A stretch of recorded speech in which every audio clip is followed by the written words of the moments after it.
सुत गोविंद वासुदेव जगतपति देहि मे तनियं कृष्ण त्वामहं शरणं गतः।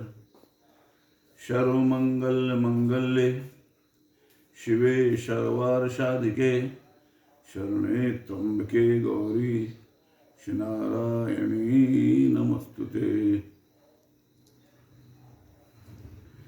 सभी सत्संगी महानुभावों को नमन करते हुए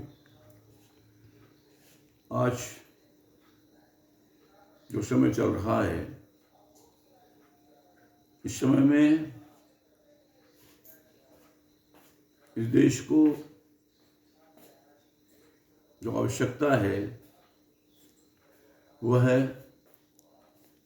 ऐसी आवश्यकता है जिससे धर्म का भी कल्याण हो और मानव का भी कल्याण हो। हम अभी अपने संस्कारों को छोड़ते चले जा रहे हैं। जिन संस्कारों के माध्यम से इस देश, इस राष्ट्र ने महानता प्राप्त की है, हमारे संस्कार, आज विचार करिए आप, जैसा तुलसी ने लिखा है कि प्रात काल उठ के रघुनाथा, मात पिता ही गुरु ना वही माथा। तुलसी रामायण में इंगित किया है कि हमारे आराध्य जो थे वो सर्वप्रथम जब सो करके उठते थे तो सबसे पहले माता पिता को और गुरु को प्रणाम करते थे, फिर अपने दैनिक कार्यों में लगते थे। क्या वास्तव में आज हम इस संस्कार को अपना रहे हैं? यह भी विचारणीय प्रश्न है, क्योंकि यदि हम अपने बड़ों का आदर नहीं देंगे, उनका सत्कार नहीं करेंगे, उनकी आज्ञा का पालन नहीं करेंगे, तो आने वाली पीढ़ी भी उसी अनुकरण पर, उसी का अनुसरण करेगी। तुम्हारी आगे वाली पीढ़ी को अच्छे संस्कार मिले, इसलिए हमें स्वयं अपने संस्कारों में आमूल परिवर्तन करना पड़ेगा। हमारे कुसंस्कारों से हमारी आने वाली पीढ़ी को भी नुकसान हो सकता है। इसलिए यह विचारणीय प्रश्न है, क्योंकि मर्यादा आज धीरे धीरे समाप्त होती जा रही है। लज्जा भी समाप्त होती जा रही है, संकोच समाप्त होता जा रहा है। कहा भी है दुर्गा, या देवी सर्वभूतेषु लज्जा रूपेण संस्थिता, नमस्तस्यै नमस्तस्यै नमस्तस्यै नमो नमः। आज हमने शर्म को त्याग दिया है, लज्जा को त्याग दिया, संकोच को त्याग दिया है। कैसे अपनों से बात करना चाहिए, कैसे बड़े छोटों का हमें आदर करना चाहिए, ये सब धीरे धीरे भूलते जा रहे हैं। और उसका परिणाम है कि हम पतन की तरफ बढ़ रहे हैं। हमारा इससे उत्थान नहीं है।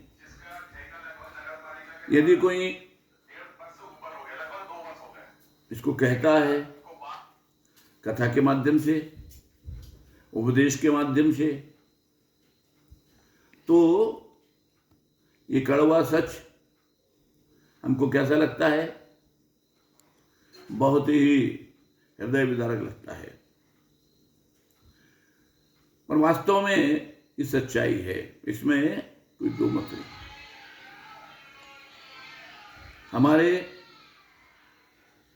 पूर्वजों ने, जो इतिहास हमारा इसका साक्षी है, कि जिस समय कोई साधन नहीं था तो अपने अंधे माता पिता को श्रवण कुमार ने तीर्थ यात्रा कराई। आज क्या ऐसा कोई श्रवण कुमार है जो समस्त सुविधाओं के साथ, सारी सुविधाएं आज हैं, उनके साथ उन्हें तीर्थ यात्रा करा सकता है? आज तो वृद्ध होने पर लोग वृद्धाश्रम में अपने माता पिता को छोड़ आते हैं। सब कुछ सामान्य है, सब कुछ वैभव है, सब कुछ हमारे पास है, फिर भी माता पिता को रखना हमारे लिए भारी हो गया।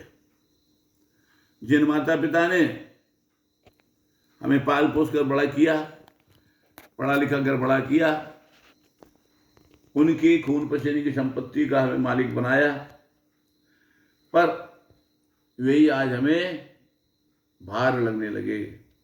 उनकी सेवा करने के लिए हमारे पास समय नहीं है। तो ये सोचने की बात है कि नहीं, जो तो अपने माता पिता का नहीं हो सकता वो किसी का हो सकता है क्या?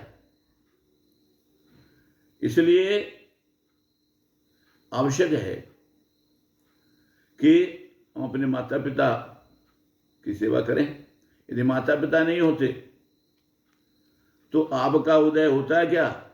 आप इस संसार में होते क्या? इसलिए माता पिता के कर्जों से कभी पुत्र पूर्ण नहीं हो सकता। तो ऐसे माता पिता कोई हमें ईश्वर मानना चाहिए, भगवान मानना चाहिए। भगवान कहीं अलग से मिलेगा नहीं। जो अपने माता पिता को खुश नहीं कर सकता वो भगवान को भी खुश नहीं कर सकता। तो हमारी सच्ची भक्ति, हमारी सच्ची सेवा हमारे माता पिता के प्रति होना चाहिए, अपने परिवार के प्रति होना चाहिए। फिर समय मिले तो फिर संसार की सेवा में भी हमारा मन होना चाहिए, दूसरों की सेवा भी करना चाहिए, दूसरों की सहायता भी करना चाहिए, दूसरों से भी प्रेम